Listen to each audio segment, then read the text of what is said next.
Hello friends, मैं हूं रोहित और आज हम फिर एक दूसरे से मिल रहे हैं एक नए चैप्टर के माध्यम से। चैप्टर है बहुत ही खास और बहुत ही खास व्यक्तित्व का, और इस चैप्टर का नाम है माई चाइल्डहुड, जिसे लिखा है APJ अब्दुल कलाम ने। मूल रूप से माई चाइल्डहुड जो ये चैप्टर है वो एक किताब से कुछ हिस्सा लिया गया है, माई चाइल्डहुड, है ना। और उस किताब का नाम है wings of fire. Wings of fire Abdul Kalam की लिखी हुई उनकी अपनी ऑटोबायोग्राफी है, उनकी अपनी आत्मकथा है, और उसी किताब से ये कुछ चैप्टर जो है हम सबके सामने उसे लिया गया है। उसी के बारे में हम जानेंगे, मगर उसके पहले हम जानेंगे डॉक्टर APJ अब्दुल कलाम के बारे में। इनका जन्म 15 अक्टूबर 1931 को रामेश्वरम, तमिलनाडु में हुआ। भारत के 11वें राष्ट्रपति रहे हैं 2002 से 2007 तक। मिसाइल मैन ऑफ इंडिया भी इन्हें कहा जाता है। एजुकेशन इनका MIT से हुआ, एरोस्पेस इंजीनियरिंग इन्होंने किया वहां से, मद्रास इंस्टीट्यूट ऑफ टेक्नोलॉजी से। और इन्होंने कई किताबें भी लिखी, जैसे विंग्स ऑफ फायर, जिसका हम एक भाग अभी पढ़ेंगे माई चाइल्डहुड के नाम से, और इंडिया 2020 इनकी एक दूसरी किताब। और ये भारत रत्न भी से भी सम्मानित किए गए। इतने बड़े व्यक्तित्व को भारत रत्न मिलना भी चाहिए था, और इन्हें सम्मानित भी भारत रत्न से किया गया। यानी कि हम आज भारत रत्न डॉक्टर APJ अब्दुल कलाम की लिखी हुई ऑटोबायोग्राफी विंग्स ऑफ फायर से लिया हुआ कुछ हिस्सा, जिसका नाम माई चाइल्डहुड दिया गया, पढ़ेंगे। इनका देहांत 27 जुलाई 2015 को मेघालय में हुआ, यानी कि शिलोंग में। वहाँ ये स्पीच देने गए थे, एजुकेशनल स्पीच संबोधित कर रहे थे वहाँ के छात्रों को, Indian institute of management Shillong में। और वहीं पे एक कार्डियक अरेस्ट आ गया, यानी कि इनके दिल का दौरा होने से इनकी मृत्यु हुई। खैर, आज 15 अक्टूबर का दिन भी है और डॉक्टर APJ अब्दुल कलाम का जन्म दिवस भी। तो मैंने सोचा कि आज हम इन्हीं की लिखी हुई कोई एक चैप्टर पढ़ते हैं। तो माई चाइल्डहुड मेरे हाथों लगी। आइए पढ़ते हैं और जानते हैं APJ अब्दुल कलाम के बारे में, उनके बचपन के बारे में एक छोटा सा हिस्सा। I was born into a middle class family, Tamil family, in the island of Rameswaram in the erstwhile Madras state. My father, Jainulabdin, had neither much formal education nor much wealth. Despite these disadvantages, he possessed great innate wisdom and a true generosity of spirit. He had an ideal helpmate in my mother, Ashiyamma. I do not recall the exact number of people she fed every day, but I am quite certain that far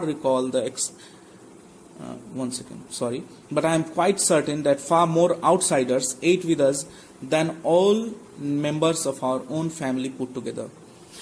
कहते हैं कि मेरा जन्म एक middle class family, Tamil family में रामेश्वरम में हुआ, मद्रास के स्टेट में।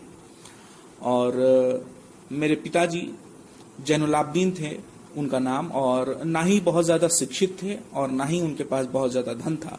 मगर इन कमियों के बावजूद भी उनके अंदर जो स्पिरिट थी, उनके अंदर जो जुनून था, वो बहुत ही अलग था। और उन्हें मैंने अक्सर देखा है मेरी माँ के साथ हाथ बटाते हुए। मेरी माँ का वो हाथ बटाते थे, हेल्प करते थे। मेरी माँ का नाम अशियम्मा। और मुझे याद तो नहीं संख्या कि कितने लोग मेरी माँ हर रोज खाना खिला देती थी, कितने लोगों को। मगर इतना जरूर कहूँगा कि जितने भी घर से बाहर से कितने भी लोग गुजरते थे, तो हमारे फैमिली के साथ बैठकर ही खाना खाया करते थे। मेरी माँ उन्हें खिलाया करती थी। I was one of many children, a short boy with rather undistinguished looks, born to tall and handsome parents. We lived in our ancient ancestral house which was built in the middle of the 19th century. It was a fairly large pakka house made of limestone and brick on the Mosque Street in Rameswaram. मैं अपने भाई बहनों में से एक था और बहुत ही मामूली सा दिखने वाला मैं लड़का था, बहुत ही लंबे और हैंडसम पिता माता का बच्चा मैं था, बहुत ही मामूली दिखता था। और हम अपने पूर्वजों की दी हुई या पूर्वजों की बनाए हुए घर में हम लोग रहते थे, जो कि 19वीं शताब्दी में बना था। बहुत ही बड़ा पक्का हाउस था और ये चूना पत्थर से और ईंटों से बना हुआ एक घर था, जो कि मस्जिद वाली गली रामेश्वरम में था हम लोगों का घर। My austere father used to avoid all inessential comforts and luxuries. मेरे पिता जो थे बहुत ही साधारण या संयमी थे, बहुत ही संयम था उनमें, और गैर जरूरी चीजों को और आराम की चीजों को वो अवॉइड किया करते थे। वो उसका उपयोग करना नहीं चाहते थे या उसके उपयोग से बचते थे। However, all necessities were provided for in terms of food, medicine or clothes. In fact, I would say mine was a very secure childhood, both materially and emotionally. फिर भी मैं कहूँगा कि मुझे हर चीज़ दी जाती थी। अगर भोजन की बात करें तो भी, मेडिसिन भी, क्लॉथ्स भी, इन सब से कभी पिताजी ने कभी वंचित नहीं रखा मुझे।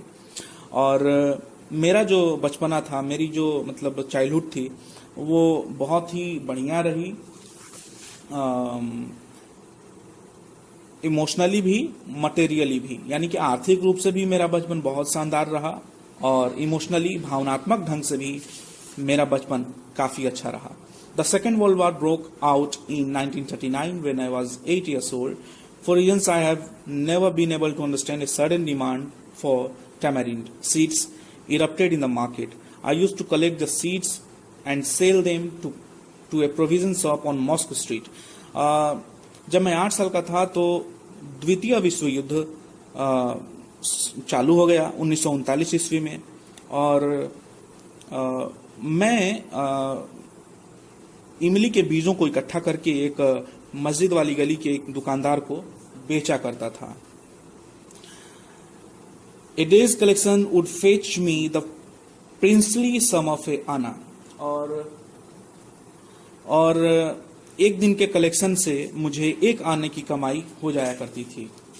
Brother-in-law Jainul-Abdin would tell me stories about the World War which I would never attempt to trace in the headlines in दीनामणि। दीनामणि हो सकता है कि अखबार का नाम हो, और कह रहे हैं कि मेरे ब्रदर इन लॉ जो थे वो मुझे, ब्रदर इन लॉ हो सकता है मामा जी को कह रहे हों, वो मुझे द्वितीय विश्व युद्ध की कहानी बताया करते थे। और our area being isolated was completely unaffected by the war. और मेरा जो क्षेत्र था वो कोई क्षति हुई नहीं मेरे क्षेत्र में वर्ल्ड वार के चलते।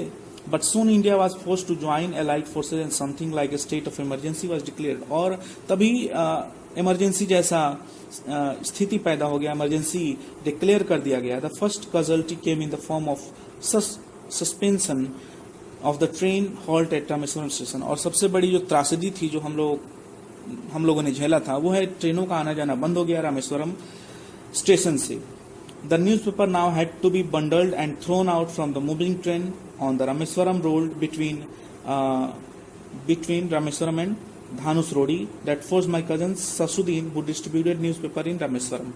कह रहे हैं कि और तब क्या हुआ कि जो मेरे एक कजन ब्रदर थे, जो मेरे एक भाई थे, वो और अब जो मेरे कजन थे जो न्यूज़पेपर डिस्ट्रीब्यूट करते थे, समाचार पत्र बेचते थे, अब उन्हें क्या हुआ गया कि चलती ट्रेन से पेपर फेंक देना होता था, क्योंकि इमरजेंसी स्टेट में ऐसे हालात बन चुके थे। तो उन्होंने मुझे वो अवसर दिया, helping hand to catch the bundles, और मैं who distributed newspaper in Rameswaram to look for helping hand to catch the bundles. और वो देख रहे थे कि काश मुझे कोई एक मदद करने वाला मिल जाता जो मेरे बंडल्स को चलती ट्रेन से फेंकूं और वो कैच कर ले. As if naturally I filled the slot, और मैंने वहां उनकी मदद की. Shamsuddin help me on my first wages, और शमसुद्दीन जो मेरे कजन ब्रदर थे उन्होंने मेरी मदद की मेरी पहली कमाई के लिए. Half a century later I can still feel the surge of pride in earning my own money at the first time. और आज इतने सालों बाद भी मैं महसूस करता हूं तो मुझे बहुत खुशी होती है. मैं बहुत गर्वान्वित हो जाता हूं कि उनके चलते मैंने अपनी जिंदगी की पहली कमाई की थी. Every child is born with some inherited characteristics. कह रहे हैं कि एक हर बच्चा जो होता है, हर चाइल्ड जो होता है, वो पैदा होता है एक विशेष स्वभाव के साथ, socio economic and emotional environment में रहकर वो बड़ा होता है और अलग अलग तरीके से उसके कैरेक्टर्स डेवलप होते हैं. आई inherited honestly and self discipline from my father. मैंने ईमानदारी और सेल्फ डिसिप्लिन अपने पिताजी से सीखी. फ्रॉम माई मदर, अपनी माता जैसी सीखी. आई inherited faith in goodness and deep kindness and so did my 3 brothers and sisters. और मैंने अपने माता पिता से अच्छाई में विश्वास रखने की भी कला सीखी. बहुत ज़्यादा दयालु होना भी मैंने अपने माँ बाप के साथ ही सीखा, मैंने अपने माता पिता से ही सीखा. और उसी तरह से मेरे 3 भाई बहनों ने भी यही सीखा. I had 3 close friends in my childhood. Ramananda Shastri, Aravindan and Shiva Prakashan. मेरे 3 काफी क्लोज फ्रेंड्स थे. Ramananda Shastri, Aravindan and Shiva Prakashan. All these boys were from Orthodox Hindu Brahmin families. As children, none of us ever felt any difference amongst ourselves because of our religious differences and upbringing. मेरे 3 दोस्त और तीनों हिंदू ब्राह्मण family से, मगर परवरिश को लेकर या हमारे धर्म के अंतर को लेकर हम लोगों के आपस में कभी भी ऐसी कोई बात नहीं हुई जो हमें विषम सोच में डाले, है ना. हम सबकी सोच एक थी. हम तीनों चारों दोस्त एक साथ रहते थे. इस तरह से एपीजे अब्दुल कलाम कह रहे हैं. और कह रहे हैं कि in fact Ramanand Shastri was the son of Pakshi Lakshman Shastri, the high priest of the Rameswaram temple. कह रहे हैं कि रामानंदा शास्त्री जो था, जो मेरा क्लोज फ्रेंड, वो पक्षी लक्ष्मण शास्त्री का ही बेटा था. और पक्षी लक्ष्मण शास्त्री जो थे वे रामेश्वरम टेम्पल के बहुत बड़े पुजारी थे. Later he took over the priesthood of the Rameswaram temple. और फिर रामानंदा बाद में क्या हुआ कि वो अपने पिता की जैसा ही रामेश्वरम टेम्पल में प्रीस्ट हो गया. Aravind went to business of arranging transport for visiting pilgrims. और अरविंदन क्या हुआ कि वो जो धर्म दर्शन के लिए जो लोग आते थे उनके लिए विजिटिंग यानी कि उनके लिए यात्रा कराने का व्यवसाय करने लगा. शिव प्रकाशन जो था वो एक कैटरिंग कंट्रैक्टर हो गया साउथर्न रेलवेज में. During the annual Sri Sita Rama Kalyanam ceremony, our family used to arrange boats with a special platform of carrying idols of the lords from the temple to the marriage site. Situated in the middle of the pond called Ramatritha, which was near our house. Ramatritha जो हमारे घर के नज़दीक में ही था. हमारी family जो क्या करती थी कि इस पार से उस पार जो मूर्तियां होती थी ना, वो मैरिज साइट के पास ले जाने का काम करती थी. Events from the Ramayana and from the life of the prophet where the bed time stories my mother and grandmother tell the children in our family. Ramayana की कहानियाँ और अलग अलग पौराणिक कथाएं हमें हमारी दादी माँ और मेरी माँ सुनाया करती थी जब हम बेड टाइम यानी कि सोने के वक्त जब जाते थे। तो यही सारी कहानियां हमारी दादी और मेरी माँ सुनाया करती थी हम सभी बच्चों को घर में। One day when I was in the 5th standard at the Rameswaram Elementary School, a new teacher came to our class. I used to wear a cap which marked me as a Muslim, and I always sat in the front row next to Ramananda Shastri, who wore the sacred thread. कह रहे हैं कि जब मैं 5वीं कक्षा में Rameswaram elementary school में था तब एक नए शिक्षक आए थे और मैं हमेशा टोपी पहना करता था जिससे सभी लोग समझ जाते थे कि मैं मुस्लिम हूँ। और हमेशा ही मैं क्लास के सबसे सामने यानी कि सबसे आगे वाली बेंच पर रामानंदा शास्त्री के साथ बैठा करता था, जो एक धागा जैसे ब्राह्मण लोग धागा गले में और पहनते हैं ना, उस तरह से वो जनेऊ पहना करता था। The new teacher could not stomach a Hindu priest son sitting with a Muslim boy. और ये बात जो नए शिक्षक थे उनसे सहन नहीं गया कि अरे एक हिंदू पुजारी के बेटे के साथ एक मुस्लिम लड़का कैसे बैठ सकता है, और वो भी आगे की बेंच पर। In accordance with our social ranking as a new teacher saw it, I was asked to go and sit on the back bench. और ये सब चीज देखकर मुझे उस शिक्षक ने क्लास के सबसे पीछे वाली बेंच पर जाकर बैठने के लिए कहा। I felt very sad and so did Ramananda Shastri. He looked utterly downcast as I shifted to my seat in the last row। कह रहे हैं कि मुझे बहुत दुख हुआ, इस बात से मैं बहुत दुखी हुआ, और ठीक उसी तरह से रामानंदा शास्त्री भी बहुत दुखी हुआ, और इस तरह से मुझे भेजा गया पीछे की सीट पर बैठने के लिए, जैसे मैं बहुत ही डाउनकास्ट से बिलोंग करता हूँ या बहुत ही छोटा हूँ। The image of him weeping when I shifted to the last row left a lasting impression on me. और जब मैं जाने लगा तो रामानंदा शास्त्री की आंखों से आंसू जो मैंने देखे बहते हुए, वो बड़ा दुखद था मेरे लिए।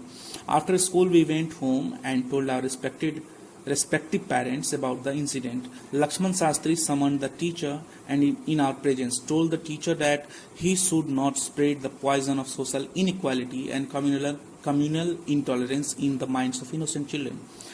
और हम अपने घर को पहुंचकर अपने अपने माता पिता से बताते हैं ये बात, अपने अपने पेरेंट्स से हमने जब ये बात बताई तो लक्ष्मण शास्त्री ने उस शिक्षक को, मेरे मतलब कहने का कि रामानंदा शास्त्री के पिता ने उस नए शिक्षक को घर बुलाया और हम लोगों की उपस्थिति में उस शिक्षक से कहा कि आपको इनोसेंट चिल्ड्रेन, निर्दोष या बहुत मासूम बच्चों के दिमाग में ऐसी सामाजिक जो गंदगी है उसका पॉइजन नहीं फैलाना चाहिए, है ना। He bluntly asked the teacher to either apologise or to quit the school. Ramananda Shastri के पिता लक्ष्मण शास्त्री ने उस शिक्षक से उसी वक्त कहा कि या तो आप इन बच्चों से माफी मांगिए या फिर स्कूल छोड़ दीजिए। The teacher did not regret his behaviour but the strong sense of conviction Lakshman Shastri conveyed ultimately reformed his young teacher. और तब जाकर शिक्षक ने उससे अपने गलती की क्षमा मांगी। On the whole the small society of Rameswaram was very rigid in terms of the segregation of different social groups. However, my science teacher, Siva Subramanya Iyer, through an orthodox Brahmin with a very conservative wife, was something of a rebel. एक Orthodox family से, हिंदू ब्राह्मण family से होते हुए भी मेरे जो science के टीचर थे शिव सुब्रमण्य अय्यर, वो मुझे बहुत ही स्नेह करते थे। He did his best to break social barriers so the people from varying backgrounds could mingle easily. वो हर कोशिश करते थे कि ये समाज की जो बुराइयां हैं, जो जाति धर्म को लेकर जो लोगों के बीच दीवार है, उसको तोड़ सकें ताकि लोग एक दूसरे से बहुत अच्छे से मिल सके, है ना। भाईचारा के साथ रह सके, जो मेरे साइंस के टीचर थे उनका ऐसा प्रयास हमेशा रहता था. He used to spend hours with me and would say, Kalam, I want you to develop so that you are on par with highly educated people of the big cities. और वो मुझसे कहा करते थे, मेरे साइंस के teacher मुझसे कहा करते थे कि कलाम, मैं तुम्हें इतना बड़ा बनाना चाहता हूँ कि एक दिन तुम बड़े बड़े शहर के बड़े बड़े लोगों के साथ तुम्हारा उठना बैठना हो सके. One day he invited me to him for a meal. His wife was horrified at the idea of a Muslim boy being invited to dine in her ritually pure kitchen. और एक बार मेरे साइंस के teacher ने, Iyer sir ने मुझे अपने घर दावत पर बुलाया, और इस ख्याल से उनकी पत्नी जो थी बहुत डर गई, बहुत सहम गई कि एक मुस्लिम लड़का आएगा मेरे घर और बहुत ही शुद्ध या फिर बहुत ही सही किचन में, हिंदू के किचन में आकर बैठकर खाना खाएगा. She refuse to serve me in her kitchen. और उन्होंने मेरे सर की, मेरे साइंस टीचर की वाइफ ने मुझे खाना परोसने से मतलब वो हिचकिचाई और उन्होंने मना किया, उन्होंने सर्व नहीं किया मुझे खाना. Shiv Subramaniam Iyer was not perturbed. कह रहे हैं कि और इस बात से मेरे जो अय्यर सर थे वो ज्यादा व्याकुल नहीं हुए. Not did he get angry with this mail. और कह रहे हैं कि not did he angry with his wife but instead serve me with his own hands and sat down beside me to have his own meal. कह रहे हैं कि और इस बात से मेरे अय्यर सर जो थे वो अपनी पत्नी से गुस्सा नहीं हुए, ना ही वो अशांत हुए, बल्कि उन्होंने खुद मुझे खाना परोसा और मेरे बगल में बैठ गए अपना खाना खाने के लिए. His wife watched us from behind the kitchen door. I wondered whether she had observed any difference in the way I ate rice, drank water, cleaned the floor after the meal. कह रहे हैं कलाम साहब कह रहे हैं कि उनकी पत्नी किचन के बगल से खड़ी होकर हम दोनों को देखने लगी, मुझे देखने लगी कि मैं किस तरह खा रहा हूँ, पानी कैसे पीता हूँ, खाना खाने के बाद फर्श जो है वो साफ करता हूँ या नहीं. When I was leaving his house, Shiva Subramaniam Iyer invited me to join him dinner again the next weekend. और जब मैं घर जाने लगा अपने, तो मेरे अय्यर सर जो थे उन्होंने फिर मुझे अगले सप्ताह खाने पर बुलाया. ऑब्जर्विंग माई हेजिटेशन, और इस बात से मैं बिल्कुल घबरा गया था, मैं बिल्कुल हेजिटेट हो रहा था कि मुझे फिर आना पड़ेगा और फिर मैम को जो है वो खाना परोसने से इनकार करेंगी.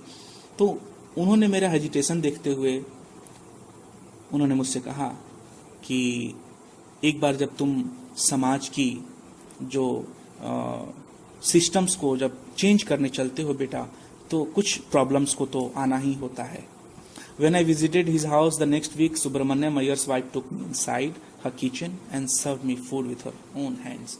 और जब मैं अगली दफा जब उनके घर भोजन करने गया, दावत पर गया, तो शिव सुब्रमण्यम अय्यर जो मेरे टीचर थे उनकी वाइफ ने मुझे खुद खाना परोसा. वो खुद मुझे अपने रसोइये में लेकर गई और खुद अपने हाथों से मुझे खाना परोसा.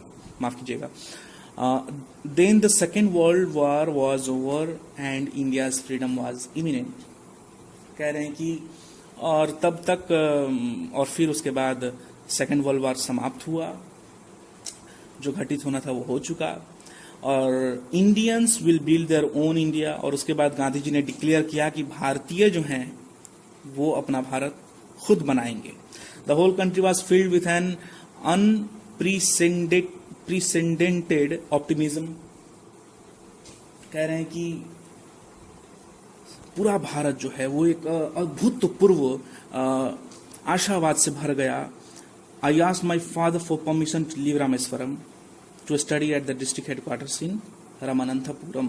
और फिर मैंने अपने पिताजी से रामेश्वरम छोड़ने के लिए कहा कि मुझे पापा मैं जाना होगा पढ़ाई के लिए डिस्ट्रिक्ट हेडक्वार्टर रामानंथपुरम में.